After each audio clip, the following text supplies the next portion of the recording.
ஆசீர்வதிக்கப்பட்ட இந்த காலை வேளையிலே கூடி வந்திருக்கிற உங்கள் யாவருக்கும் ஆண்டவரும் இரட்சகருமாய் இயேசு கிறிஸ்துவின் விலையேறப்பெற்ற நாமத்தினாலே வாழ்த்துக்களை கூறிக்கொள்கிறேன். அதுவும் விசேஷமாய் இந்த நாளிலே வலைத்தளத்தில் நம்மோடு கூட இணைந்திருக்கிறவர்களுக்காகவும் நான் கர்த்தருடைய நாமத்தினாலே இவர்களை வாழ்த்துகிறேன். காலை வேளையிலே கர்த்தருடைய வார்த்தைக்குள்ளே நான் கடந்து போவோம். பரிசுத்த யோவான் எழுதின சுவிசேஷம் 13ஆம் அதிகாரம் 23வது வசனத்தை நான் வாசிக்க கேட்போம். வாசிங்க. அந்த சமயத்தில் அவருடைய சீசரில் இயேசுவுக்கு அன்பானவனாய் இருந்த ஒருவன் இயேசுவின் மார்பிலே சாய்ந்து கொண்டிருந்தான். கர்த்தருடைய பரிசுத்த நாமத்துக்கு மகிமை உண்டாகட்டும். தலைகளை தாழ்த்தி ஜெபிப்போமா. மகா இரக்கமும் சிநேகம் இந்த பரலோகத்தின் நல்ல பிதாவே, தம்முடைய பரிசுத்த குமாரன் இயேசு கிறிஸ்துவின் விலையேறப்பெற்ற நாமத்தினாலே இந்த நாளிலும் உம்முடைய சன்னிதானத்தில் நாங்கள் ஒருமித்து கூடி கர்த்தரை ஆராதிக்கவும் தொழுது கொள்ளவும், ஆண்டவரே கர்த்தர் தம்முடைய பிள்ளைகளுக்கு செய்த நன்மைகளை நாங்கள் கேட்டு உமக்கு நன்றி சொல்லவும், இப்பொழுது நம்முடைய வார்த்தையை கேட்கவும் நாங்கள் வந்திருக்கிறோம். ஐயா, எங்களோடு கூட தம்முடைய வார்த்தைகளை கொண்டு பேசும். நாங்கள் கேட்கிறவர்களாய் மட்டுமல்ல, அதன்படி செய்கிறவர்களாய் எங்களை மாற்ற வேண்டும் என்று நாங்கள் ஜெபிக்கிறோம். உம்முடைய கரத்தில் சமூலமாய் ஒப்பு கொடுக்கிறப்பா. அடியேனை மறைத்து கொள்ளும்.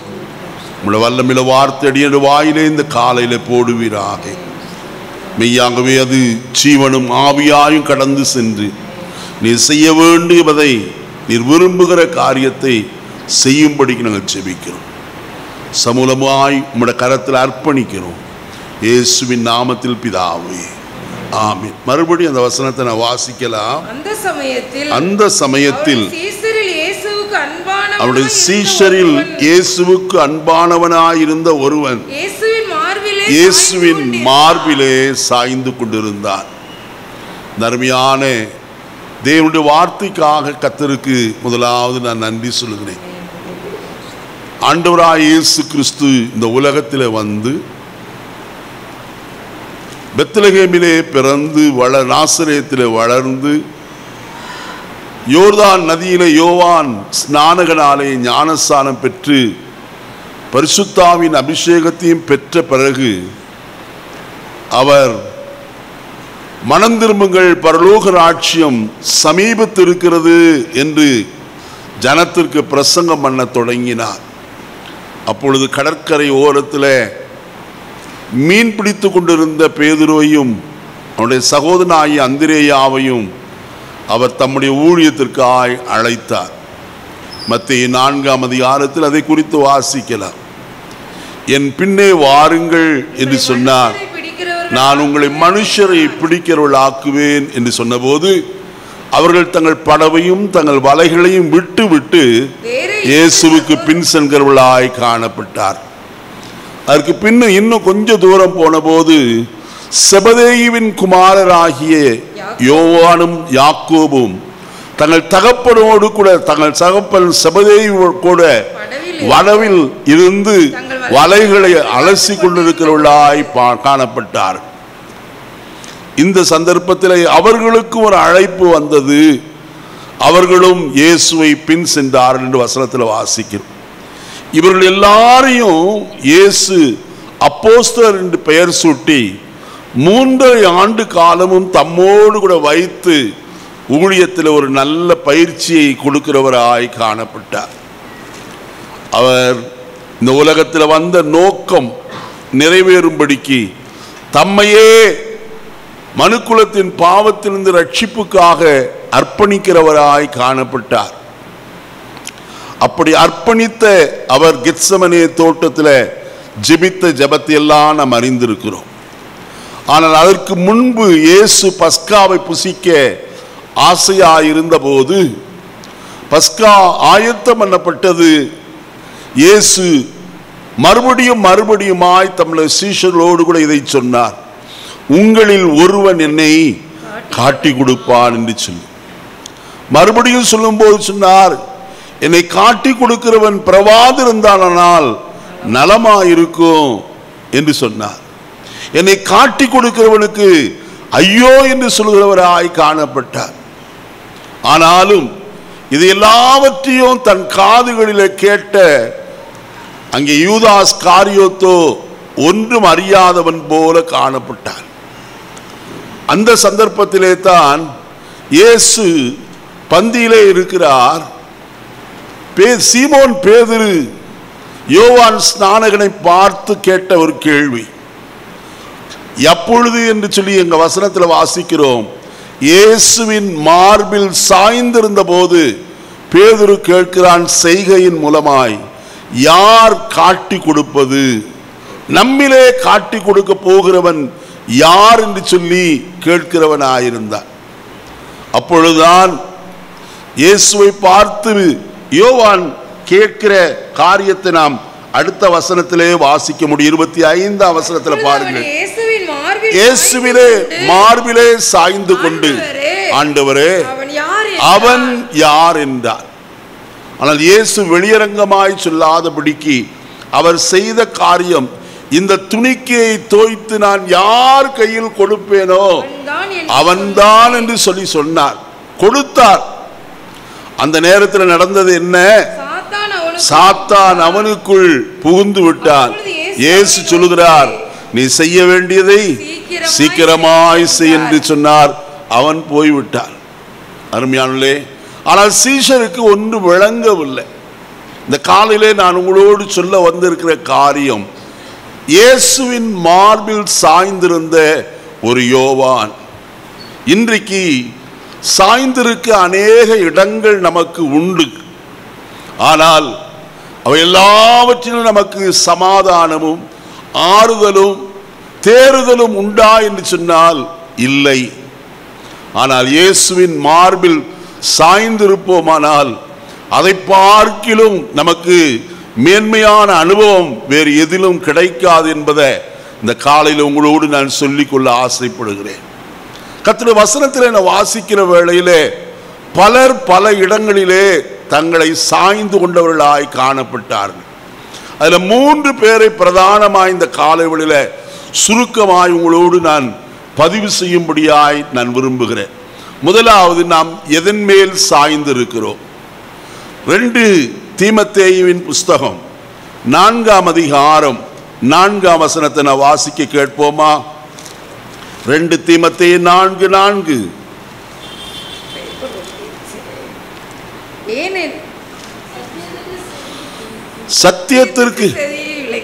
சத்தியத்துக்கு செவியை விலக்கி கட்டுக்கதைகளுக்கு சாய்ந்து போகும் காலம் வரும். நீயோ எல்லாவற்றிலும் மன தெளிவுள்ளவனாயிரு, தீங்கு அனுபவி, சுவிசேஷனுடைய வேலையை செய், ஊழியத்தை நிறைவேற்று. இங்கே அப்போஸ்தலனாகிய பவுலடியார் சொல்லுகிற ஒரு காரியத்தை தான் இங்கே வசனத்தில் வாசிக்க கேட்டோம். சத்தியத்திற்கு செவியை விலக்கி கட்டுக்கதைகளுக்கு சாய்ந்து போகும் காலம் வரும் என்று சொல்லி அவர் சொல்லுகிறார். முதலாவது கூட்டம் எதை குறித்து சார்ந்திருக்கிறது என்று சொன்னால், கட்டுக்கதைகளை சாய்ந்திருக்கிறது. எதற்கு விலக்கினார்கள் தங்களுடைய செவியை? சத்தியத்திற்கு விலக்கினவர்களாய் காணப்படுகிறார்கள். சத்தியம் அவர்களுக்கு தேவையில்லை, கட்டுக்கதைகள் போதும். அருமையானே, நானோ இந்த காலை வழியில் உங்களோடு சொல்கிற காரியம், சத்தியம் நமக்கு மிக மிக அவசியமான ஒன்று. ஏன் என்று சொன்னால், வசனத்தில் வாசிக்கிறோம், சத்தியத்தையும் அறிவீர்கள், சத்தியம் உங்களை என்ன செய்யும்? விடுதலை ஆக்கும் என்று எழுதப்பட்டிருக்கிறது. அருமையானே, இயேசு சொல்லும் போது சொல்லுகிறார், நானே வழியும் சத்தியமும் ஜீவனுமாயிருக்கிறேன், என்னாலே அல்லாமல் ஒருவனும் பிதாவிடத்தில் என்ன செய்யான்? வரான். அப்ப சத்தியம் எவ்வளவு முக்கியம்! இயேசுவே சத்தியமாய் காணப்படுகிறாரே. நான் சொன்ன சத்தியத்தினாலே நீங்கள் இப்பொழுதே என்ன செய்திருக்கிறீர்கள்? பரிசுத்தமாயிருக்கிறீர்கள். உங்களுடைய வசனமே என்னவாயிருக்கிறது? சத்தியமாயிருக்கிறது என்று எழுதப்பட்டிருக்கிறது. இயேசு சத்தியம் மட்டுமல்ல, அவருடைய வசனமும் என்னவாயிருக்கிறது?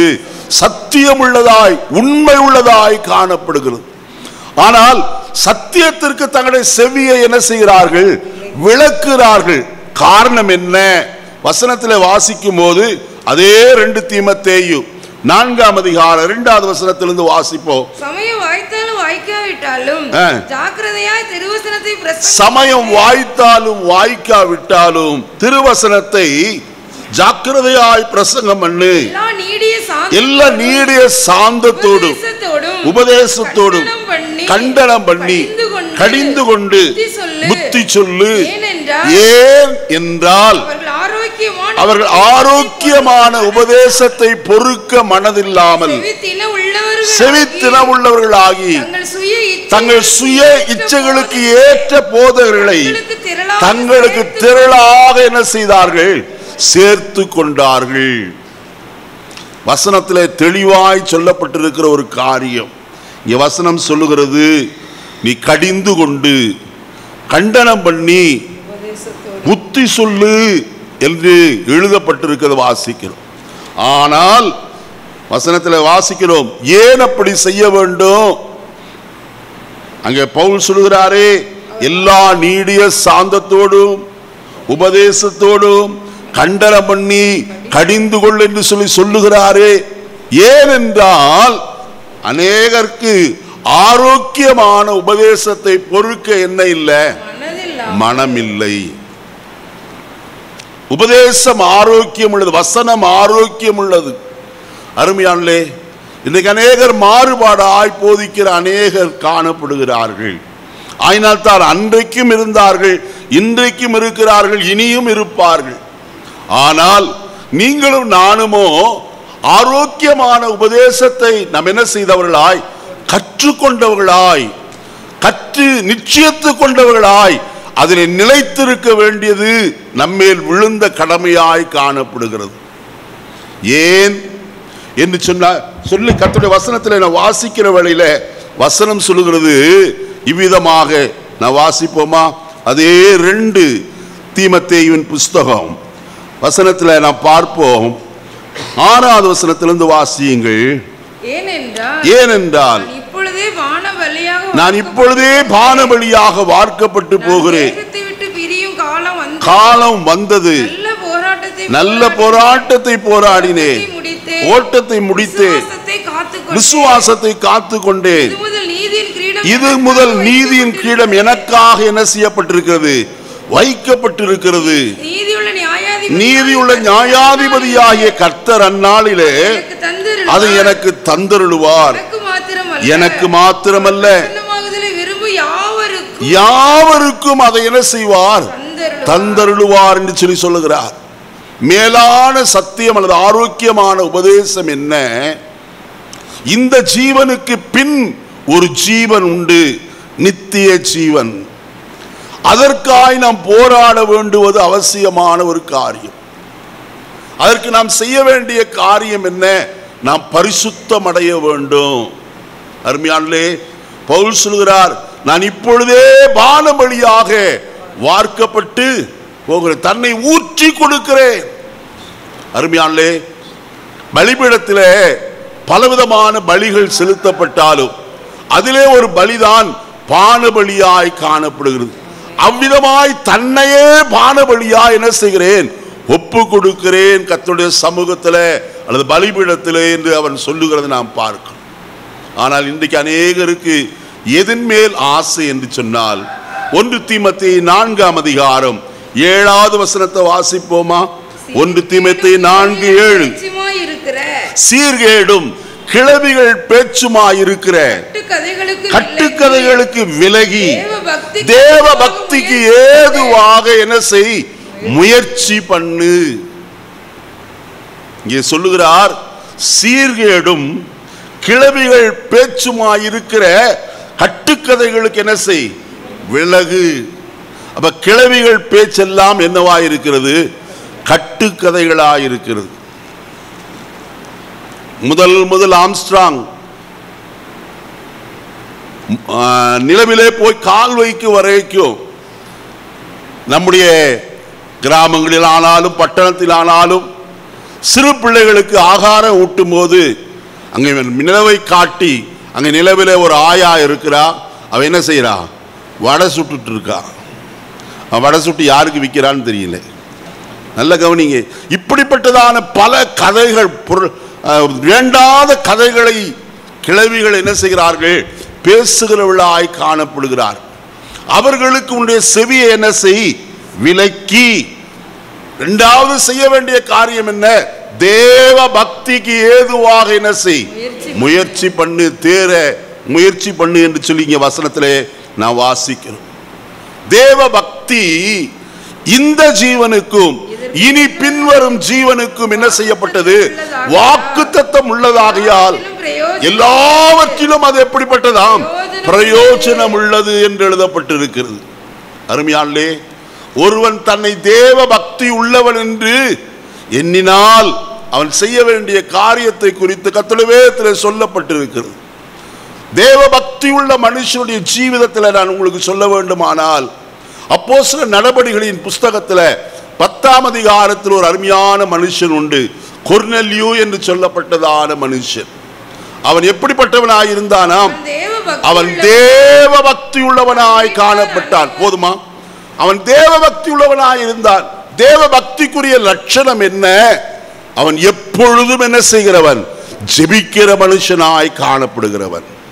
இரண்டாவது காரியம், அவனுக்கு தேவனுக்கு பயப்படுகிற பயம் காணப்பட்டது. நேரம் இல்லாதபடினாலே வசனத்தை சுட்டி காட்ட முடியாது. 10ஆம் அதிகாரத்தில் அது எல்லாம் இருக்கிறது. மூன்றாவது, அவன் தான தர்மங்களை செய்கிறவனாய் காணப்பட்டான். உபவாசிக்கிறவனாய் இருந்தான். அவன் கர்த்தருடைய தூதன் அவனை சந்திக்க வந்தபோது அந்த வார்த்தையை கேட்டு கீழ்ப்படுகிறவனாயிருந்தான். மாத்திரமல்ல, பேதுரு அழைக்கப்பட்ட வேளையிலே தான் மாத்திரம் பேதுருவிடத்தில் தேவ வசனத்தை கேட்கும்படிக்கு காத்திருக்கவில்லை. தன் உறவின் முறையார் எல்லாரையும் தன் வீட்டுக்கு வரவழைத்து அவர்களோடு கூட சேர்ந்து அவன் பேதுருவை வரவேற்கிறதை நாம் பார்க்கிறோம். பேதுருவிடத்தில் சொல்லப்படுகிற வார்த்தையை நீங்கள் வாசிப்பீர்களானால் இவ்விதமாயிருக்கும்: நாங்கள் எல்லாரும் தேவனால் உமக்கு கட்டளையிடப்பட்ட யாவையும் கேட்கும்படிக்கு நாங்கள் எல்லாரும் இப்பொழுது தேவ சன்னதியில் என்ன செய்கிறோம்? ஹல்லேலூயா! இதை கேட்கிற கர்த்தருடைய ஜனமே, அது வீடாய் காணப்பட்டாலும் தேவனுடைய வார்த்தையை கேட்கும்படிக்கு கூடி வந்தபடினாலே அவன் சொல்லுகிற வார்த்தை பிரதானமானது. தேவ சன்னதியில் என்ன செய்திருக்கிறோம்? கூடி வந்திருக்கிறோம். எதை கேட்கும்படிக்கு? தேவனால் உமக்கு கட்டளையிடப்பட்ட யாவையும் கேட்கும்படிக்கு. தேவ பக்தி உள்ளவன் அப்படி செய்கிறவனாய் காணப்படுவான். இன்னைக்கு நம்முடைய தேவ பக்தி எப்படிப்பட்டதாய் இருக்கிறது? எப்ராயிமே, உன் பக்தி காலையிலே தோன்றும் மேகத்தை போலவும் அது விடியற் காலத்தில் தோன்றுகிற பனியை போலவும் இருக்கிறது. மேகம் காற்றடிக்கும் போது பறந்து போகிறது. பனியானது வெயில் அடிக்கும் போது அது முற்றிலுமாய் உருகி போகிறது. அப்படிப்பட்டதான பக்தி அல்ல பிரியமானவர்களே. நம்முடைய பக்தியை குறித்து இன்னும் அறிய வேண்டுமானால் யாக்கோபின் நிருபம் 1ஆம் அதிகாரம் கடைசி வசனத்தில் வாசிக்கும் போது, திக்கற்ற பிள்ளைகளும் விதவைகளும் படுகிற உபத்திரவத்தில் அவர்களை விசாரிக்கிறது, உலகத்தால் கரைபடாதபடிக்கு தன்னை காத்துக் கொள்ளுகிறதுமே பிதாவாகிய தேவனுக்கு முன்பாக மாசில்லாத சுத்தமான பக்தியாயிருக்கிறது. இதுல பிரதானமாய் நான் சொல்லுகிற காரியம், உலகத்தால் என்ன செய்யாதபடிக்கு, கரைபடாதபடிக்கு. இன்றைக்கு அப்படி அல்ல. இன்னைக்கு சொல்லிக் கொடுக்கிற மற்ற அநேகர் விதமாய் சொல்கிறார், சமயத்திற்கு ஒரு பொய் சொன்னால் அது பாவம் அல்ல. பொய் சொன்னது பாவம்தான். அதிலும் சமயத்துக்கு ஏற்ற நேரத்தில் ஒரு பொய் சொல்லுகிறது பாவம் அல்ல என்று சொல்கிறார்களே, அதுவும் பாவம்தான். பாவம் பாவமே. அதை வகையறுக்க கூடாது. சில பேர் அதற்கு வர்ணபூசுகளாய் காணப்படுகிறார்கள். பச்சை பொய் என்றும் சிவப்பு பொய் என்றும் இப்படியாய் அதற்கு வர்ணம் பூசி அதை அழைக்கிறதை நாம் பார்க்கிறோம். நம்முடைய ஜீவிதத்தில் ஒரு நாளும் உலகத்தால் என்ன செய்யப்படக்கூடாது? கரைப்படக்கூடாது. உலகம் மனுஷனை என்ன செய்கிறது? கரைப்படுத்துகிறது. ஏனென்று சொன்னால், உலகத்தில் உள்ளவைகள் எல்லாம் பிதாவாகி தேவனுக்கு உரியவைகள் அல்ல, அது பிசாசுக்குரியவைகளாக இருக்கிறது. ஏனெனில் மாம்சத்தின் இச்சையும் கண்களின் இச்சையும் ஜீவனத்தின் பெருமையுமாய் இவைகள் எல்லாம் பிதாவினால் உண்டானவைகள் அல்ல, இந்த உலகத்தினாலே உண்டானவைகள். வசனத்தில் சொல்லுகிறார், உலகமும் அதன் இச்சைகளும் என்ன செய்யுமா? ஒளிந்து போ. இன்னைக்கு உலகத்தில் நம்மை கரைப்படுத்துகிற எத்தனையோ பாவங்கள் உண்டாயிருக்கிறது. சிலர் சொல்கிறார்களே, கொஞ்சம் குடிக்கிறதுனால ஒன்றும் தப்பு இல்லையா? குடியே பாவம். அது குடும்பத்தையும் சீரழிக்கிறது, சரீரத்தையும் சீரழிக்கிறது, சமுதாயத்தையும் சீரழிக்கிறது. எது பாவமானாலும் அதுக்கு விலகி ஓட வேண்டியது அவசியம். அருமையான வாலிபனாகி யோசேப்பை குறித்து நமக்கு நன்றாய் தெரியும். பொத்திபாலுடைய வீட்டிலே காணப்பட்ட வேளையிலே பாவம் செய்யும்படியாய் அவளை தூண்டிவிட்ட காரியங்கள். ஆனால் யோசேப்போ தன் வஸ்திரத்தை உதறிவிட்டு அவன் ஓடுகிறவனாய் காணப்பட்டான். இன்னைக்கு பாவத்தை சந்தர்ப்பம் கிடைக்கும் போது செய்துவிட்டு வாயை துடைத்துக் கொள்கிறத அல்ல, பாவத்திற்கு விலகி ஓடுகிறத நாம் காரியமாய் வைத்துக் கொள்ள வேண்டியது அவசியம். ஏனென்று சொன்னால், சர்வ வல்லமையுள்ள தேவனாய் கர்த்தர் எல்லாவற்றையும் என்ன செய்கிறார்? கண்ணோக்கி பார்க்கிறவராய் காணப்படுகிறார். ஆகார் சொன்னாலே, நீர் என்னை காண்கிற தேவன். தம்மை பற்றி உத்தம இருதயத்தோடு இருக்கிறவர்களுக்கு தமது வல்லமையை விளங்கப்படும்படிக்கு கர்த்தருடைய கண்கள் பூமி எங்கும் என்ன செய்கிறது? உலாவிக் கொண்டிருக்கிறது. அருமையானே, தீர்க்கதரிசியாய் ஆகாய் சொல்லும் போது சொல்கிறார், கர்த்தருடைய கண்கள் செருபாபேலுடைய கையில் இருக்கிற தூக்கு நூலை என்ன செய்கிறது? ஆவலாய் சந்தோஷமாய் பார்க்கிறதா. ஒரு சிறிய காரியத்தையும் கர்த்தருடைய கண்கள் பார்க்குமானால், நம்முடைய ஜீவிதத்தில் நாம் போகும்போதும் வரும்போதும் நம்மை கவனித்துக் கொண்டே இருக்கிற கர்த்தர் ஒருவர் இருக்கிறார். அந்த பயத்தோடு பக்தியோடு நம்முடைய பக்தி வளர்ச்சி அடைய வேண்டும்படிக்கு நாம் காணப்பட வேண்டியது அவசியமாக இருக்கிறது. சீர்கேடான கிளவிகள் பேச்சுக்களுக்கு என்ன செய்? விலகியிரு. ஏன் விலகி இருக்க வேண்டும்? 1-2 தீமோத்தேயு 4ஆம் அதிகாரம், 2 தீமோத்தேயு 4ஆம் அதிகாரம் 7வது வசனத்தை வாசிப்போம். மன்னிக்கணும், 1 தீமோத்தேயு 4:7 அதான் வாஸ்தமா? ஆமா, அதுதான் வாஸ்தவம். 2 தீமோத்தேயு 2ஆம் அதிகாரம் 15வது வசனம். 2 தீமோத்தேயு 2:15. நீ வெட்கப்படாத ஊழியக்காரனாயும் சத்திய வசனத்தை நிதானமாய் பகுத்து போதிக்கிறவனாயும் உன்னை தேவனுக்கு முன்பாக உத்தமனாக நிறுத்தும்படி ஜாக்கிரதையாயிரு. சீர்கேடான வீண் பேச்சுகளுக்கு விலகியிரு. அவைகளால் கள்ள போதகர்களான அவர்கள் அதிக அவபக்திக்கு உள்ளாவார்கள். நல்ல கவனிங்க, சீர்கேடான வீண் பேச்சுகளுக்கு ஏன் விலகி இருக்க வேண்டும்? அவைகளால் அவர்கள் அதிக அவபக்தி உள்ளவர்கள் ஆவார்கள். இன்னைக்கு கள்ள போதகர்கள் அப்படித்தான் போதிக்கிறார்கள். பரிசுத்தத்தை குறித்து போதிக்கிற ஊழியக்காரர் குறைவு. பரலோகத்தை குறித்தோ நரகத்தை குறித்தோ நியாய தீர்ப்பை குறித்தோ போதிக்கிற போதகர்கள் இன்றைக்கு அநேகர் இல்லை. அருமையானே, மேற்பூச்சாய் பேசுகிற அநேகர் இன்றைக்கு எழும்பி இருக்கிறார்கள். கர்த்தர் உன் கண்ணீரை துடைப்பார், உன் வேதனை அறிந்திருக்கிறார். இவற்றையே பேசி பேசி பழகி போய் புளித்து போன மாவையே சுட்டு கொடுக்கிறவர்களாய் காணப்படுகிறார்கள். வேதத்தில் ஏராள சம்பவம் உண்டு. நம்மை இந்த உலகத்தில் பரிசுத்தமாய் காத்து கொள்ள தேவனுடைய வார்த்தைகள் ஏராளம். நாம் ரட்சிக்கப்பட்டிருக்கிறோம், ஞானஸ்நானம் பெற்றிருக்கிறோம், பரிசுத்தாவின் அபிஷேகத்தை பெற்றிருக்கிறோம். கர்த்தருடைய வருகையில் அவரோடு கூட நாம் எடுக்கப்பட வேண்டுமானால் நம்முடைய மரணம் வரைக்கும் நாம் யாருக்குள் ஜீவிக்க வேண்டும்?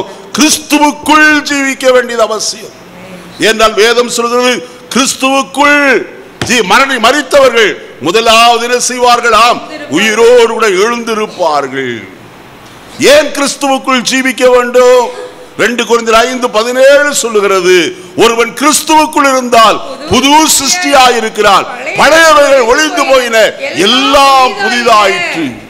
அப்ப நாம் ஒவ்வொரு நாளும் புதிதாக்கப்படும்படியாக யாருக்குள்ளே காணப்பட வேண்டும்? கிறிஸ்துவுக்குள் இருக்க வேண்டியது அவசியம். அருமையானே, 1 கொரிந்தியர் 3 கடைசி வசனத்தில் நான் வாசிக்கிற வேளையிலே, நீங்கள் கிறிஸ்துவினுடையவர்கள், கிறிஸ்து தேவனுடையவர், நீங்கள் கிறிஸ்துவுக்கு சொந்தமானவர்கள் என்றால் கிரயத்திற்கு நீங்கள் என்ன செய்யப்பட்டீர்களே? கொல்லப்பட்டீர்களே, வாங்கப்பட்டோம். அப்போஸ்தலனாகிய பேதுரு அதை குறித்து சொல்லும் போது, அழிவுள்ள வஸ்துக்களாகி வெள்ளியினாலும் பொன்னினாலும் நீங்கள் மீட்கப்படாமல் விலையேற பெற்ற கிறிஸ்துவின் இரத்தத்தினாலே நீங்கள் என்ன செய்யப்பட்டீர்கள்? மீட்கப்பட்டீர்கள் என்று அறிந்திருக்கிறீர்களே. மீட்கப்பட்ட தேவ ஜனம் மீட்பின் அனுபவத்தில் தொடர்ந்து பிரயாணம் செய்ய வேண்டியது அவசியம். அருமையான கர்த்தருடைய ஜனமே, வசனத்தில் சொல்லப்பட்டிருக்கிற காரியத்தை நன்றாய் கவனியுங்கள். அவர்கள் சீர்கேடான பேச்சுகளுக்கு விலகி இல்லாவிட்டால் அவர்கள் அதிக அவபக்தி உள்ளவர்கள். அடுத்த வசனத்தில் சொல்லப்பட்டிருக்கிறது, அவர்களுடைய வார்த்தை அரிப்பிளவை போல படரும், இமனேயும் பிலேத்தும் அப்படிப்பட்ட அரிப்பிளவு. கேன்சர் கொஞ்சம் வந்துருச்சுன்னா போதும், அது என்ன செய்கிறது? பறந்து விரிந்து வந்து விடுகிறது. இதான் ஃபர்ஸ்ட் ஸ்டேஜ் சொல்றாங்க. கொஞ்ச நாள் கழிச்சு பார்த்தா இது 4th ஸ்டேஜ், ஃபைனல் ஸ்டேஜ் என்று சொல்லுகிறார்கள். யோசித்து பாருங்க, நம்முடைய ஜீவிதத்தில் அவ்விதமான ஒரு காரியம் நமக்கு சம்பவிக்காதபடிக்கு ஜாக்கிரதையாக இருக்கும். எது நிமித்தம்? வீண் பேச்சு, கட்டுக்கதைகளுக்கு நம்முடைய செவியை சாய்த்தால் நம்முடைய ஜீவிதம் ஒரு கேன்சரை போல நம்மை அரித்து கொண்டே இருக்கும். ஒரு நாள் மரணம் சம்பவிக்கும். ஆகையால் நீ என்ன செய்? வசனத்தில் சொல்லப்பட்டிருக்கிறது 18வது வசனம், அவர்கள் சத்தியத்தை விட்டு விலகி உயிர்த்தெழுதல் நடந்தாயிற்று என்று சொல்லி சிலருடைய விசுவாசத்தை கவிழ்த்து போடுகிறார்கள். எது நடந்துருச்சா? உயிர்த்தெழுதல் நடந்துருச்சா? சொல்லுங்க. இந்த வாரம் கல்லறை தோட்டத்துக்கு போனோம். எத்தனை கல்லறை திறந்துருந்துச்சு? சகோதரி ஸ்டெல்லா மரித்து போய் அடக்கம் செய்ய எல்லாரும் போனோம். எத்தனை கல்லறை திறந்திருக்கு?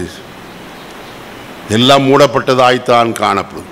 இயேசுவை தவிர, இயேசுவின் கல்லறையை தவிர மற்ற கல்லறைகள் எல்லாம் என்ன செய்யப்பட்டிருக்கிறது?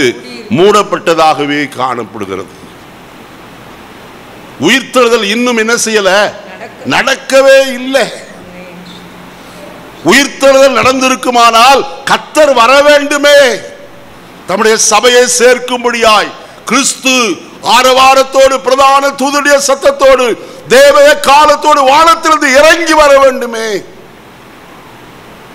சபையிலே காணப்பட்ட பரிசுத்தவான்கள் எல்லாம் பறந்து அவரோடு போயிருக்க வேண்டுமே. மரித்த அநேகருடைய கல்லறைகள் திறக்கப்பட்டிருக்க வேண்டுமே. ஆனால் இவர்களோ என்ன போதிக்கிறார்கள்? உயிர்த்தெழுதல் என்ன செய்தாயிற்று, நடந்தாயிற்று என்று சொல்லி அநேகருடைய விசுவாசத்தை என்ன செய்கிறார்கள்? கவிழ்த்து போடுகிறவர்களாய் காணப்படுகிறார்கள். அதுக்கு அடுத்த வசனம் சொல்லுது, 19வது வசனம், ஆகிலும் தேவனுடைய உறுதியான அஸ்திவாரம் நிலைத்திருக்கிறது, கர்த்தர் தம்முடையவர்களை அறிவார் என்பதும் கிறிஸ்துவின் நாமத்தை சொல்லுகிற எவனும் அநியாயத்தை விட்டு விலக கடவன் என்பதும் அதற்கு முத்திரையாயிருக்கிறது. எதை விட்டு விலக வேண்டும்? அநியாயத்தை. நியாயத்திற்கு எதிர்ப்பதம் அநியாயம். எதெல்லாம் அநியாயமாயிருக்கிறதோ அதையெல்லாம் விட்டு விலக வேண்டியது அவசியம். ஆகையால் இந்த காலை வேளையில ஒன்று சொல்கிறேன், கட்டுக்கதைகளுக்கு செவிசாய்த்து போகும் காலம் வரும். அதற்கு விலகி இருக்கும்படியாய் இந்த காலை வேளையில நமக்கு எச்சரிப்பு வருகிறது. இரண்டாவது சாய்ந்திருக்கிற ஒரு அனுபவத்தை நாம் பார்க்கலாம். 1 சாமுவேலின் புஸ்தகம் 8ஆம் அதிகாரம் 3வது வசனத்தை நாம் வாசிக்கலாம். 1 சாமுவேல் 8ஆம் அதிகாரம் ஆகிலும் அவனுடைய குமாரர் அவனுடைய வழிகளிலே நடவாமல் பொருளாசைக்கு சாய்ந்து. போதுமா? எதற்கு சாய்ந்து போனார்கள்? பொருளாசைக்கு. சாமுவேல் பெரிய தீர்க்கதரிசி, பாலகனாகவே கர்த்தருடைய ஆலயத்தில் கொண்டு வந்து விடப்பட்டான். தன் சிறு பிராயம் முதற்கொண்டு கர்த்தருடைய சன்னதியில் அவன் என்ன செய்தான்? வளருகிறவனாய் காணப்பட்டான். நேரம் இல்லை எனக்கு சுருக்கமாய் சொல்லுகிற வசனத்தை எடுத்து காட்ட. நீங்கள் 1 சாமுவேல் 2ஆம் அதிகாரத்தில் வாசித்தால் அவன் தேவ சன்னதியில் வளர்ந்தான் என்று எழுதப்பட்டிருக்கிறது. ஏலிக்கு முன்பாகவும் தேவனுக்கு முன்பாக கர்த்தருக்கு என்ன செய்தவன்? ஊழியம் செய்தவன் என்றெல்லாம் சொல்லப்படுகிறத பார்க்கலாம். அப்படி கர்த்தருடைய பக்தியின்படி வளர்க்கப்பட்ட ஒரு மனுஷன் மாத்திரமல்ல, அவன் தான் முதல் பெயர்சபா வரைக்கும் கர்த்தருடைய தீர்க்கதரிசிதான் என்று என்ன செய்தவன்? பெயர் பெற்றவனாய் காணப்பட்டவன். அவனுடைய வாயிலிருந்து புறப்பட்ட ஒரு வார்த்தையும் தரையிலே விழவே இல்லை என்று சொல்லி கர்த்தருடைய வசனம் சொல்லுகிறதை நாம் பார்க்கலாம். அருமையான கர்த்தருடைய ஜனமே, இந்த காலை வேளையில பொருளாசையின் மேல் சாய்ந்து இன்னைக்கு அநேகர் தங்களை தாங்களே மாய்த்துக் கொள்கிறார். நமக்கு பொருள் தேவை, ஆஸ்தி தேவை, பணம் நமக்கு தேவை. ஆனால் எது தேவையற்றது? பொருள் ஆசை தேவை அற்றது. வேதத்தில் வாசிக்கிறோம், அட்டைக்கு 2 குமாரத்திகள் உண்டு, அது எப்போதும் என்ன சொல்லிக் கொண்டிருக்குமாம்? தா தா என்று சொல்லிக் கொண்டிருக்கும். திருப்தி அடையாதவைகள். அருமையானே, எத்தனை வந்தாலும் என்ன இல்லை? திருப்தி இல்லை. திருப்தி அடையாத 4: அக்கினி, மலட்டு கற்பம், பாதாளம். அடுத்தது தாத்தா என்று சொல்லுகிற அட்டையின் குமாரத்திகள். இந்த காலையில் நான் ஒன்று சொல்கிறேன், பொருளாசையிலே நம்முடைய இருதயத்தை சாய பண்ண வேண்டாம். வேதம் சொல்லுகிறது, சற்று கவனியுங்கள். கொலோசியருக்கு எழுதின நிருபம் 3ஆம் அதிகாரம் 4-5 வசனங்களை வாசிக்கலாம். கொலோசியர் 3:4-5. நம்முடைய ஜீவனாய கிறிஸ்து வெளிப்படும் போது நீங்களும் அவரோட கூட மகிமையில் வெளிப்படுவீர்கள். ஆகையால் விபசாரம், அசுத்தம், மோகம், துரியச்சை, விக்கிரக ஆராதனை ஆன பொருளாசை ஆகிய இவைகளை பூமியில் உண்டு பண்ணுகிற உங்கள் அவயவங்களை அழித்து போடுங்கள். இவைகளின் பொருட்டு கீழ்ப்படியாமையின் பிள்ளைகளிடத்தில் தேவ கோபாக்கினை வரும். நீங்களும் முற்காலத்தில் அவர்களுக்குள்ளே சஞ்சரித்த போது அவர்களை செய்து கொண்டு வந்தீர்கள். 2 காலத்தை குறித்து சொல்கிறார், முற்காலம், பிற்காலம். உலகத்தில் வருஷங்களை 2ஆய் பிரிக்கிறார்களே, கிறிஸ்துவுக்கு முன், கிறிஸ்துவுக்கு பின் என்று சொல்லி. அதை போல கிறிஸ்துவுக்குள் வந்த பிறகு நமக்கு ஒரு காலம், கிறிஸ்துவுக்கு வராதபடி காணப்பட்ட நாட்கள். அருமையானே, கிறிஸ்துவுக்கு முன்னே கிறிஸ்துவுக்குள்ளே வராத நாட்கள் எப்படிப்பட்டது? அசுத்தம், காமவிகாரம், பொருளாசை, விக்கிரக ஆராதனை எல்லாம் நமக்குள்ளே காணப்பட்டு அருவருப்பான இச்சைகளையும் எல்லாவற்றையும் நடப்பித்து கொண்டு வந்தோம். களியாட்டும் காமவிகாரமும் சொல்லலாகாத தூஷணமான வார்த்தைகள் எல்லாம் இருந்தது. ஆனால் கிறிஸ்துவுக்குள் வந்தபோதோ அவைகள் எல்லாம் நம்மை விட்டு என்ன செய்தது? ஒளிந்து போயிற்றே. இன்னைக்கு நம்முடைய ஜீவிதத்தில் பொருளாசையான விக்கிரக ஆராதனையை ஒழித்து விடுவோமா? ஏன் அவைகளை ஒழிக்க வேண்டும்? வசனம் சொல்லுகிறது, 3வது வசனத்தை வாசித்தோம். ஏனென்றால் நீங்கள் கிறிஸ்துவுடனே கூட என்ன செய்தீர்கள்? மரித்தீர்கள். உங்கள் ஜீவன் கிறிஸ்துவுடனே கூட தேவனுக்குள்ள என்ன செய்திருக்கிறது? மறைந்திருக்கிறது. ஒரு அல்லேலூயா சொல்ல மாட்டீங்களா? எதற்குள்ளே நம்முடைய ஜீவன் மறைந்திருக்கிறது? கிறிஸ்துவுடனே கூட தேவனுக்குள் நம்முடைய ஜீவன் என்ன செய்திருக்கிறது? நம் மறைந்திருக்கிறது. அது எப்பொழுது வெளிப்படும்? அடுத்த வசனம், 4வது வசனம். நம்முடைய ஜீவனாய கிறிஸ்து வெளிப்படும் போது நீங்களும் அவரோடு கூட என்ன செய்வீர்கள்? மகிமையிலே வெளிப்படுவீர்கள். ஹல்லேலூயா. கிறிஸ்து மகிமையிலே வெளிப்படும் போது ஜீவனோடு கூட நீங்களும் அவருடைய மகிமையிலே என்ன செய்வீர்கள்? வெளிப்படுகிறவர்களாய் அவரோடு கூட காணப்படுவீர்கள். எவ்வளவு மகிமையான அனுபவம்! இயேசு தம்முடைய சீஷர்களாகிய பேதுருவையும் யோவானையும் யாக்கோபையும் அழைத்துக் கொண்டு மருவமலைக்கு கடந்து போனார். அவருடைய கண்களுக்கு முன்பதாய் அவர் என்னானார்? மறுரூபமானார். நமக்கு தெரியும், அவருடைய முகம் சூரியனை போல பிரகாசித்தது. அவருடைய தலைமயிரானது உறைந்த மலையை போல வெண்மையாய் காணப்பட்டது. அருமையான அவருடைய வஸ்திரம் பூமியில எந்த மனுஷனும் வெளுக்கக்கூடாத அவ்வளவு வெண்மையாய் காணப்பட்டது. யோவான் இந்த தரிசனத்தை கண்டான், சீஷர்கள் கண்டார்கள். அருமையானே, அதற்கு பிறகு நான் வசனத்தில் என்ன வாசிக்கிற வழியில இயேசு உயிர்த்தெழுந்து பூட்டப்பட்ட வீட்டுக்குள்ளே கடந்து போய் அவர்களை பார்த்து சொன்னார், சமாதானம் உங்களுக்கு என்று சொல்லி ஒரு மகிமையின் சரீரத்தோடு கூட பிரவேசிக்கிறவராய் காணப்பட்டார். ஆனால் அப்போஸ்தலனாகிய யோவான் பத்மோ என்னும் தீவுக்கு நாடு கடத்தப்பட்ட போது அங்கே கர்த்தருடைய நாளிலே ஆவிக்குள்ளான வேளையிலே வசனம் சொல்கிறது, மகிமையின் கர்த்தர் அவனுக்கு மகிமையோடு பிரத்யட்சமானார் என்று வசனத்தில் வாசிக்கிறோம். கர்த்தருடைய மகிமையின் நாளிலே, கர்த்தருடைய நாளிலே மகிமையான ஒரு தரிசனத்தை அவன் காண்கிறவனாயிருந்தான். தன்னோடு பேசுகிறவருடைய சத்தத்தை கேட்கும்படிக்கு திரும்பின வேளையிலே அவனை பார்த்து கர்த்தர் பேச ஆரம்பித்தார். அவருடைய தோற்றத்தை அவன் வர்ணிக்கிறதை நாம் பார்க்கிறோம். நான் இப்பொழுது நேரம் இல்லாதை சொல்ல, அருமையான அவ்வளவு மகிமையான காட்சியை கண்டவன்.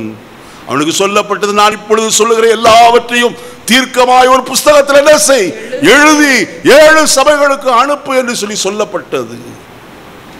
இந்த நாளிலே நான் உங்களோடு சொல்லுகிற ஒரே ஒரு காரியம், நாம் மகிமையின் கர்த்தராய் இயேசு கிறிஸ்துவோடு கூட மகிமையிலே காணப்பட வேண்டுமே. ஒருவராயிலும் கைவிடப்பட்டவர்களாய் அல்ல, அந்த கிறிஸ்துவின் அரசாட்சிக்குள்ளே கடந்து போனவர்களாய் அல்ல, கிறிஸ்துவோடு கூட உயிர்த்தெழுதலின் நாளிலே அவரோடு நாம் பங்காளிகளாய் காணப்பட வேண்டும்படிக்கு தான் இந்த நாட்களில் இவ்வளவு பிரயாசப்படுகிறவர்களாய் காணப்படுகிறோம். எபேசியருக்கு எழுதின நிருபம் 3ஆம் அதிகாரத்தில் வாசிக்கிற 5ஆம் அதிகாரத்தில் வாசிக்கிற வேளையில 5வது வசனம் விபிதமாய் சொல்லுகிறது. எபேசியர் 5:5 அசுத்தனாவது விக்கிரக ஆராதனையாகிய பொருளாசைக்காரனாவது தேவனுடைய ராஜ்யமாகிய கிறிஸ்துவின் ராஜ்யத்திலே சுதந்திரம் அடைவது இல்லை. எந்த மனுஷன் பொருளாசைக்காரன்?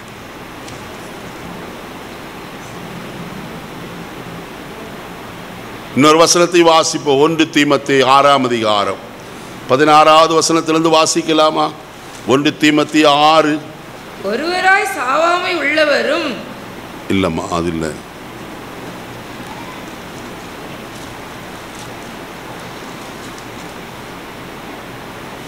வாசி 10வது வசனமா? நான் 16 சொன்னேன்.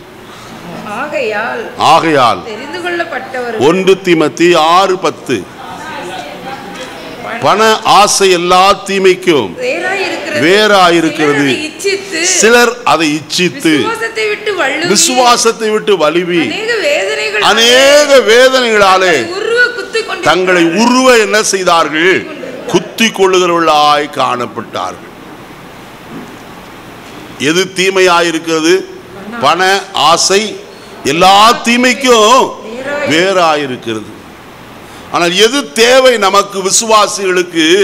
6வது வசனம் சொல்லுகிறது, போதும் என்கிற மனதுடனே கூடிய தேவ பக்தியே மிகுந்த ஆதாயம். அடுத்த வசனத்தை வாசிங்க. உலகத்திலே நாம் வந்தபோது ஒன்றையும் கொண்டு வரல, இதிலிருந்து ஒரு பொருளையும் நாம் என்ன செய்ய முடியாது. சொல்லுங்க. ஒரு கிழவி அம்மா செத்து போனாங்க. ஒரு நாள் அந்த அசாவுக்கு நானும் போயிருந்தேன். கடைசியாக குழியில் இறக்க வேண்டிய நேரம். ஒருத்தர் சொல்கிறாரு, எல்லா இதை கட்டுக்கிட்ட எல்லாம் அவுத்து விடுங்கன்ட்டு எல்லா கட்டும் அவுத்து விட்டாங்க. அவர் சொன்னார், ஏதாவது இருக்கான்னு பாருங்கன்ட்டு. இந்த அம்மா போட்டிருக்க மிஞ்சி தான் இருந்துச்சு. அதை கழட்டி கழட்டி பார்த்தாங்க, அது என்ன செய்யலை, ஏன்னா செத்த சரீரம் ஊதி போயிருச்சு, வெளியே வரமாட்டேங்குது. உடனே ஒருத்தர் வந்தார், இடுப்பில் கத்தியை வச்சிருந்தார், பேனா கத்தி வச்சிருந்தார். ஒரே விரலை எடுத்துட்டு உருவிட்டார். எத்தனை ரூபாய் வரும் அன்னைக்கு சொல்ல போனால் 3/4 ரூபாய்க்கு வரும் அந்த மிஞ்சி. 3/4 ரூபாயும் கூட என்ன செய்யலை, சரீரத்தில் ஒன்றையும் விட மாட்டாங்க. நல்லா கவனிங்க. இன்னைக்கு வேண்டாம் போட்டு போட்டு அலங்காரம் பண்ணிக்கலாம், ஆனால் அங்கே கல்லறைக்கு போகும்போது ஒன்றையும் என்ன செய்ய முடியாது, கொண்டே போக முடியாது. வசனம் சொல்லுகிறது, உலகத்தில் நாம் ஒன்றையும் கொண்டு வந்தது இல்லை, ஒன்றையும் நாம் என்ன செய்வதில்லை. அதனால்தான் யோபு சொன்னான், நிர்வாணியாகவே இந்த உலகத்திற்கு வந்தேன், நிர்வாணியாகவே அவனிடத்திற்கு என்ன செய்வேன், போவேன். ஐயா, கர்த்தர் நமக்கு அனுபவிக்கிறதுக்கு வேண்டிய எல்லா நன்மைகளையும் இந்த உலகத்தில் நமக்கு என்ன செய்கிறார், அனுதினமும் கொடுத்து கொண்டு வருகிறார். அதுல போதும் என்கிற மனது மிக அவசியமான ஒரு காரியம். வாசிப்போமா 9வது வசனத்தை. ஐஸ்வர்யவான்களாக வேண்டும் என்று விரும்புகிறவர்கள் சோதனையிலும் கண்ணியிலும் மனுஷரை கேட்டிலும் அழிவிலும் அமிழ்த்துகிற மதிகேடும் சேதவுமான பலவிதமான இச்சைகளில் விழுகிறார்கள். நீயோ தேவனுடைய மனுஷனே, இவைகளை விட்டு ஓடி நீதியும் தேவ பக்தியையும் விசுவாசத்தையும் அன்பையும் பொறுமையும் சாந்த குணத்தையும் அடையும்படி நாடு. விசுவாசத்தின் நல்ல போராட்டத்தை போராடு, நித்திய ஜீவனை பற்றிக்கொள், அதற்காகவே நீ என்ன செய்யப்பட்டாய். ஹல்லேலூயா. அழைக்கப்பட்ட அழைப்பை நன்றாய் அறிந்து கொள்ளுங்க. கர்த்தருடைய ஜனமே, நம் அழைக்கப்பட்ட அழைப்பு எப்படிப்பட்ட அழைப்பாம், நித்திய ஜீவனுக்காகவே அழைக்கப்பட்டீர்கள். இதற்கு பின்வரும் அந்த ஜீவனாகிய பரலோக ராஜ்யத்தில் பிரவேசிக்கும்படிக்குத்தான் உங்களையும் என்னையும் கர்த்தர் என்ன செய்திருக்கிறார், அழைத்திருக்கிறார். எவ்வளவு மேன்மையான அழைப்பு! இந்த பட்டணத்தில் எத்தனையோ ஆயிரக்கணக்கான ஜனங்கள், லட்சக்கணக்கான ஜனங்கள் காணப்படும் போது இந்த அறை வீட்டுக்குள்ள எண்ணிக்கை உள்ளவர்களாக வந்திருக்கிறோம். ஆனால் ஒன்று சொல்கிறேன், வெளியே இருப்பவர்களை பார்க்கிறோம், உள்ளே இருக்கிற நீங்கள் பாக்கியவான்களாக இருக்கிறீர்கள். காரணம் என்ன தெரியுமா? நித்திய ஜீவனுக்காக நீங்கள் அழைக்கப்பட்டிருக்கிறீர்கள். அந்த ஜீவனுக்கு முடிவே இல்லை. காலா காலமாய் யுகாயுகமாய் கிறிஸ்துவோடு வாழுகிற ஒரு பெரிய ஸ்லாக்கியம். அதனால அப்போஸ்தலனாகிய பேதுரு தன் நிருபத்தில் சொல்லும் போது இவ்விதமாய் சொல்லுகிறார். 2 பேதுரு 1ஆம் அதிகாரம் வாசிப்போமா? 2 பேதுரு 1ஆம் அதிகாரம் 3வது வசனத்தை வாசிப்போம். நம் தம்முடைய மகிமையினாலும் காருண்யத்தினாலும் நம்மை அழைத்தவரை அறிகிற அறிவினாலே ஜீவனுக்கும் தேவ பக்திக்கு வேண்டிய யாவற்றையும் அவருடைய திவ்ய வல்லமையானது நமக்கு தந்தருளினும் அன்றி இச்சையினால் உலகத்தில் உண்டான கேட்டுக்கு தப்பி திவ்ய சுபாவத்திற்கு பங்குள்ளவர்களாகும் பொருட்டு மகா மேன்மையும் அருமையுமான வாக்குத்தத்தங்கள் அவைகளினாலே நமக்கு என்ன செய்யப்பட்டிருக்கிறது. அருமையானே, நித்திய ஜீவனுக்கு போவதற்கு நமக்கு என்ன அருளப்பட்டிருக்கிறதாம்? மகா மேன்மையும் அருமையுமான வாக்குத்தத்தங்கள் நமக்கு அருளப்பட்டிருக்கிறது. ஐயா, ஆகையால் ஒருவனாயிலும் பந்தய பொருளை இழந்து விடாதபடிக்கு தனக்கு நியமிக்கப்பட்ட ஓட்டத்தில் ஓடக்கடவும். கானானுக்கு அழைக்கப்பட்ட இஸ்ரவேல் ஜனங்களிலே ஆகான் எரியோ பட்டணத்தில் காணப்பட்ட நேர்த்தியான ஒரு பாபிலோனிய சால்வையும் பொன்னையும் வெள்ளையும் எடுத்து கூடாரத்தின் அடியிலே புதைத்து போட்டான். அவனுடைய முடிவு என்ன? கானானுக்கு போக முடியவில்லை. எரியோவிலே கல்லெறிந்து கொல்லப்படுகிறவனாய் காணப்பட்டான். யூதாஸ் காரியோத் இயேசுவோடு கூட ஊழியம் செய்யும்படியாய் அழைக்கப்பட்ட மனுஷன். ஆனால் 30 வெள்ளி காசுக்காக இயேசுவே காட்டி கொடுத்து நாண்டு கொண்டு வயிறு வெடித்தன செய்தான். இறந்து போனான். அப்போஸ்தல பட்டத்தையும் இழந்து போனான்.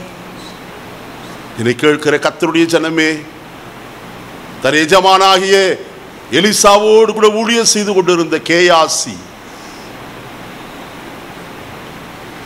ராகவான் கொண்டு வந்த பொன்னின் மேலும் வெள்ளியின் மேலும் வஸ்திரங்கள் மேலும் அவனுக்கு ஆசை வந்து ஓடி போய் அவனை பின்னே போய் அவளை வாங்கி கொண்டு வந்தான். அவனுடைய முடிவு குஷ்டரோகியாய் மாறினான்.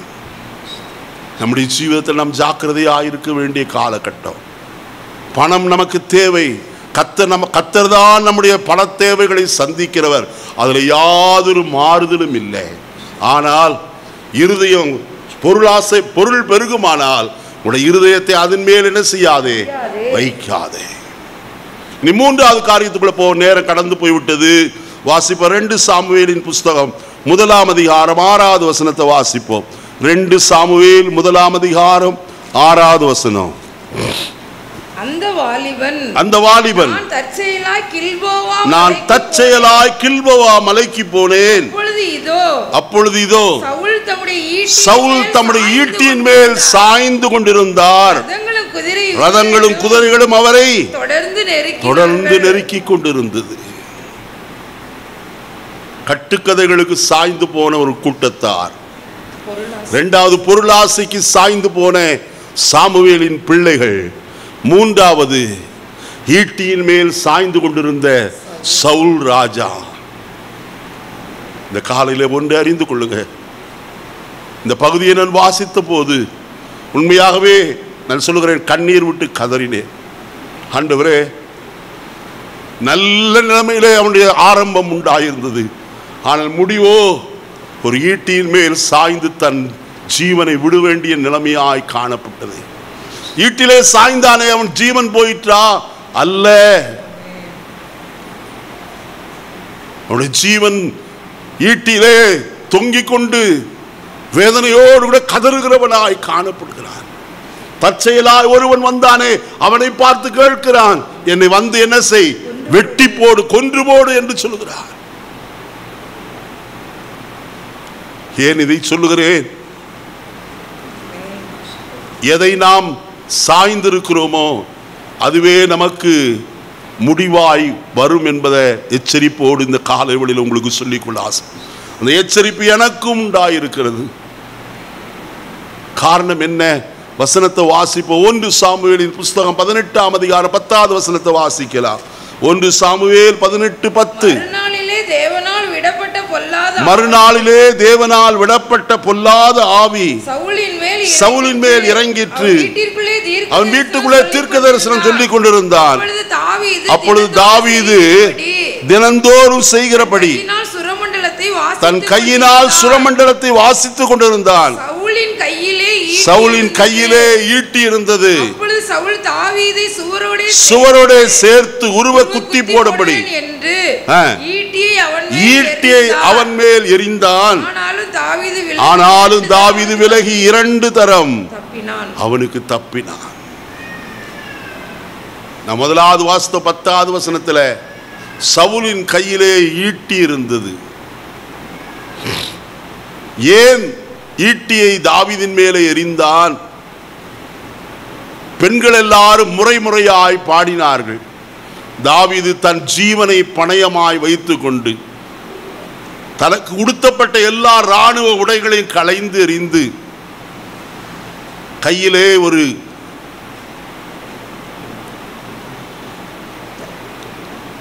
கல்லோடு கூட அடைப்பை பையையும் எடுத்துக்கொண்டு கவனையும் எடுத்துக்கொண்டு அவனுக்கு விரோதமாக என்ன செய்தான்?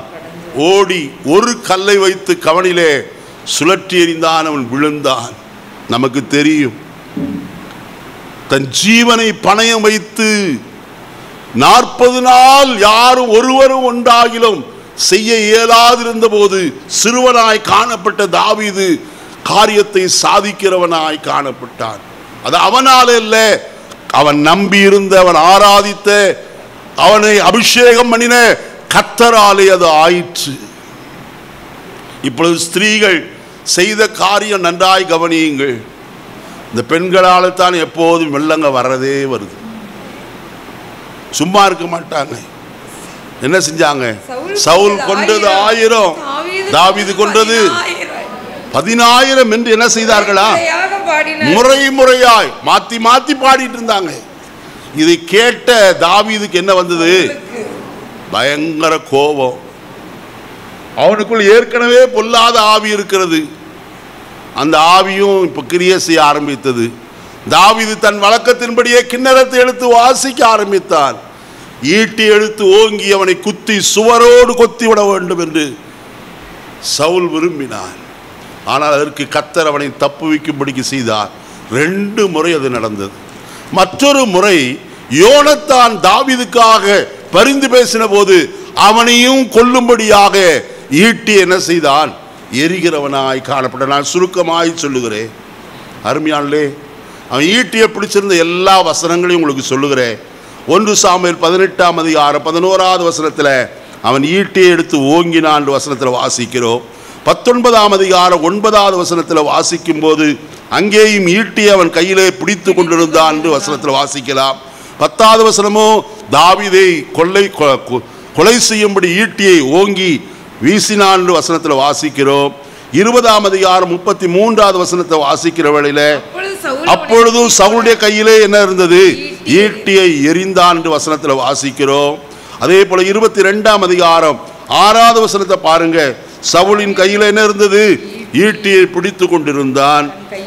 அதுல 26ஆம் அதிகாரம் 7வது வசனத்தை பாருங்க. 26 7வது வசனத்தை நான் வாசிக்கிற வேளையில வசனம் சொல்லுகிறது, அங்கே தாவீதும் அபிசாயும் போகிறார்கள்.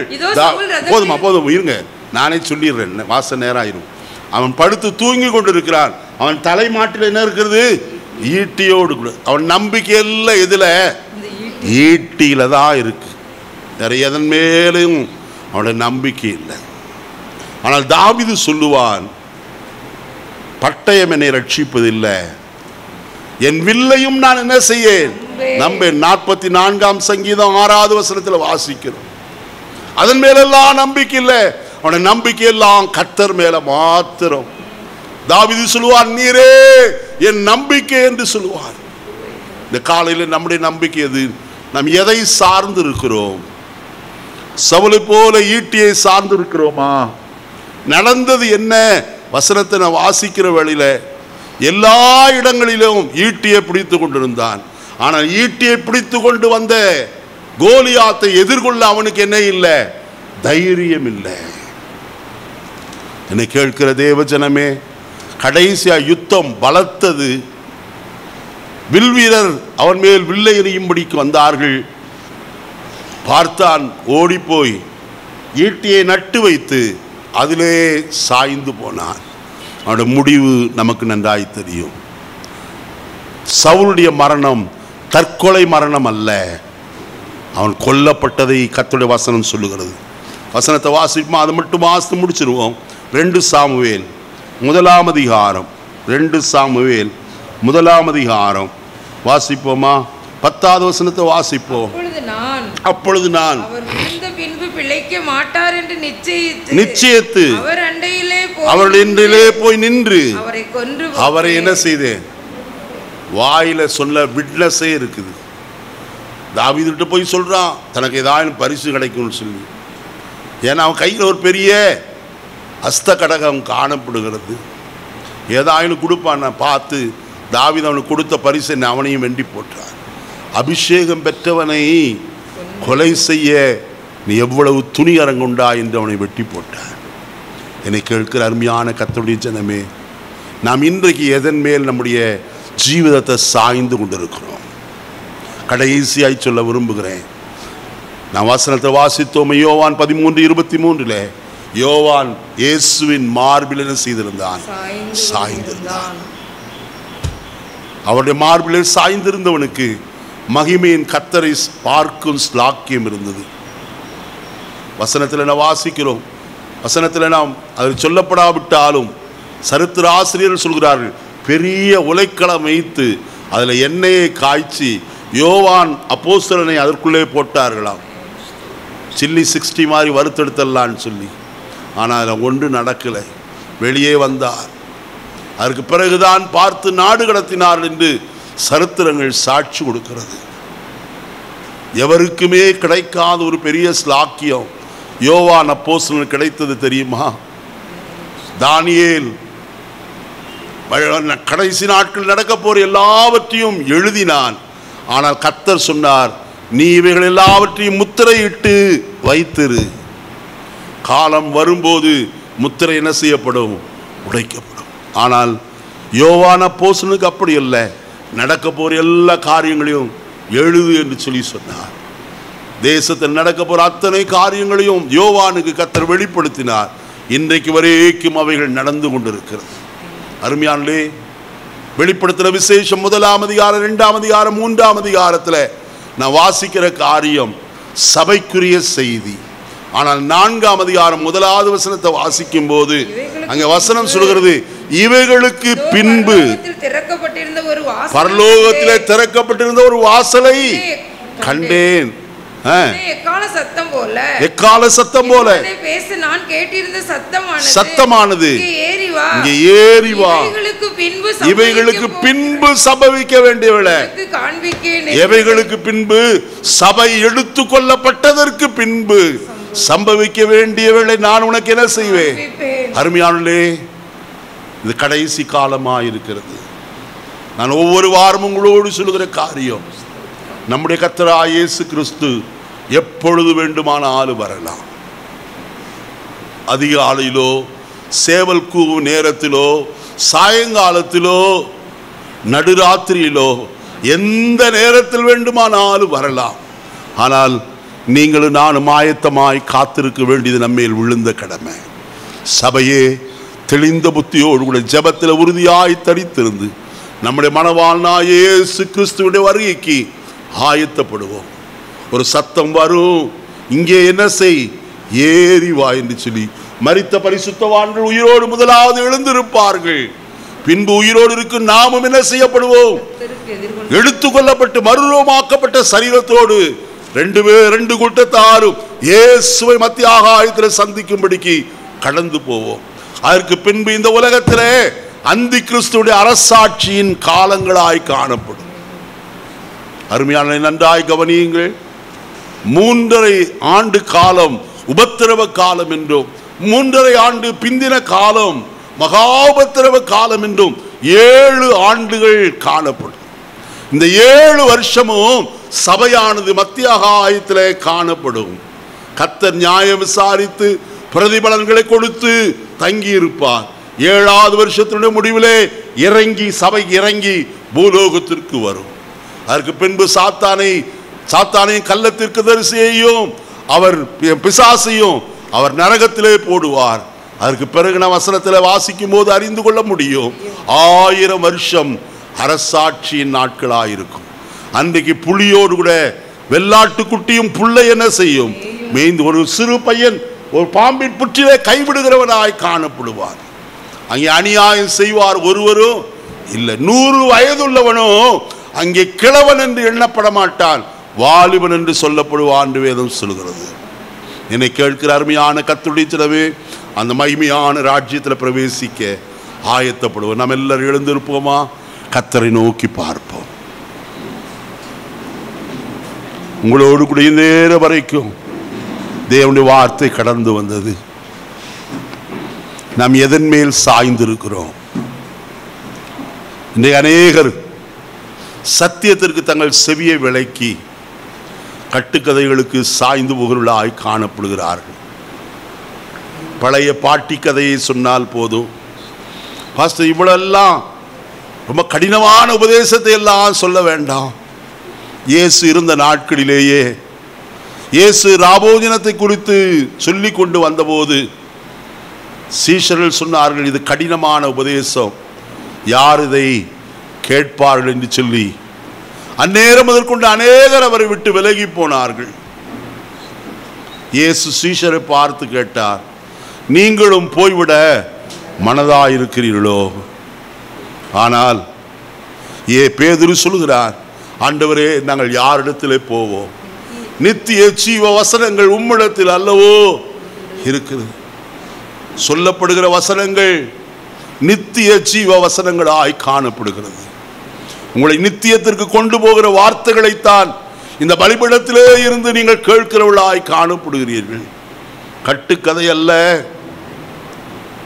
பழங்கதைகளை அல்ல, நடக்காத ஒரு காரியத்தை சொல்லுகிறது அல்ல, என்னைக்கும் ஜீவன் உள்ளதாக இருக்கிற இந்த தேவனுடைய வார்த்தை உங்களோடு நான் போதிக்கிறேன். அருமையானே, ஒரு நாளிலே கர்த்தர் என்னையும் நியாயம் விசாரிப்பார். உனக்கு கொடுக்கப்பட்ட மந்தையிலே கர்த்தருடைய வசனத்தை உண்மையாய் போதித்தாயா என்று சொல்லி, சத்தியத்தை சத்தியமாய் போதித்தாயா என்று கேட்பார். அன்றைக்கு ஆம் ஆண்டவரே, நீ எனக்கு கொடுத்த சத்தியத்தை மாத்திரம் போதித்தேன் என்று அவருடைய சன்னிதானத்தில் சொல்லுகிற தைரியம் உண்டாயிருக்கும்படிக்குத்தான் இந்த நாட்கள் உங்களோடு கூட சத்தியத்தை பேசுகிறேன்.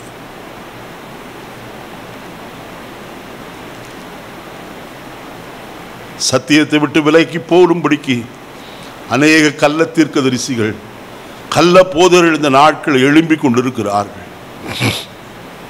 நாம் ரட்சிக்கப்பட்ட ஆயிற்று, ஒவ்வொரு நாளும் ரட்சிக்கப்பட வேண்டும் என்கிற அனுபவம் வேண்டாம். இந்த ரட்சிப்பே போதும். Hyper grace. கர்த்தர் எப்போதும் மன்னிக்கிறவர். எப்போதும் அவரிடத்தில் போய் மன்னி என்று சொல்ல வேண்டிய அவசியம் இல்லை. இயேசுவின் ரத்தத்தினால கழுவப்பட வேண்டும் என்று சொல்ல வேண்டிய அவசியம் இல்லை. நீ ஏற்கனவே கழுவப்பட்டாய், பரிசுத்தமாக்கப்பட்டு விட்டாய். நீ எப்போதும் பரிசுத்தமாய் தான் இருப்பாய். நீ என்ன பாவம் செஞ்சாலும் அதெல்லாம் மன்னிக்கப்படும். அல்ல, இது கள்ள உபதேசமாயிருக்கிறது. நம்முடைய ஜீவிதத்தில் வந்து போகிற காரியங்களை ஒவ்வொரு நாளும் நாம் அறிக்கை செய்து தேவனோடு ஒப்புரவாக வேண்டும். 2 கொரிந்தியர் 7ஆம் அதிகாரம் 1வது வசனத்தை வாசிக்கும் போது வசனம் சொல்கிறது, இப்படிப்பட்ட வாக்குத்தத்தங்கள் நமக்கு உண்டாயிருக்கிறபடியால் பிரியமானவர்களே, மாம்சத்திலும் ஆவியிலும் உண்டாயிருக்கிற எல்லா சூசியும் நீங்க நம்மை சுத்திகரித்து கொண்டு பரிசுத்தமாகுதலை தேவ பயத்தோடு பூரணப்படுத்த கடவுள். நம்முடைய ஆவியிலும் மாம்சத்திலும் பாவம் நம்மை கரைப்படுத்தும்படியாய் வருகிறது. அப்போஸ்தலனாகிய பவுலடியார் எபிரேயருக்கு சொல்லும் போது சொல்கிறார் வசனத்திலே, மேகம் போன்ற இத்தனை திரளான சாட்சிகள் நம்மை சூழ்ந்து கொண்டிருக்க, பாரமான யாவற்றையும் நம்மை சுற்றி நெருங்கி நிற்கிற பாவத்தையும் தள்ளிவிட்டு விசுவாசத்தை துவக்கிறவரும் முடிக்கிறவருமாகிய இயேசுவை நோக்கி நமக்கு நியமித்திருக்கிற ஓட்டத்திலே ஓடக்கடவோம் என்று சொல்லுகிறார். ஆகையால் பாவம் நம்மை விட்டு தூரமாய் விலகலையா, நம்மை சுற்றிலும் நெருங்கி நிற்கிறது. எந்த மனுஷனையும் அது தொற்றிக்கொள்ளும். ஆகையால் ஜாக்கிரதையாயிருப்போம், பரிசுத்தத்தை காத்துக்கொள்வோம், பரமனுடைய ராஜ்யத்தில் பிரவேசிக்க ஆயத்தப்படுவோம். ஜெபிப்போமா? பரலோகத்தின் நல்ல பிதாவே, நல்ல வேளைக்காய் ஸ்தோத்திரம். இந்த காலை வழி நேரங்களோடு பேசின உங்களுடைய ஜீவனுள்ள வார்த்தைகளுக்காய் நாங்கள் ஸ்தோத்திரிக்கிறையா. நாங்கள் கட்டுக்கதைகளுக்கு சாய்ந்து போகாதபடிக்கு, பொருளாசையை சாய்ந்து போகாதபடிக்கு, ஆண்டவரே ஈட்டியின் மேல் சாய்ந்திருந்த சவுலை போல நாங்கள் காணப்படாதபடிக்கு, அதற்கெல்லாம் விலகி நாங்கள் காணப்பட இயேசுவின் மார்பில் சார்ந்திருக்கும் அந்த நல்ல அனுபவத்தை எங்களுக்கு தருவீராக. தொடர்ந்து எங்களுடைய ஓட்டத்தில் நாங்கள் உண்மையாய் ஓடி பந்தய பொருளை பெற்றுக்கொள்ள எங்களுக்கு உதவி செய்யும். இந்த கரத்தில் எங்களை சமூலமாய் ஒப்பு கொடுக்கிறோம். இயேசுவின் நாமத்தில் பிதாவே, ஆமென்.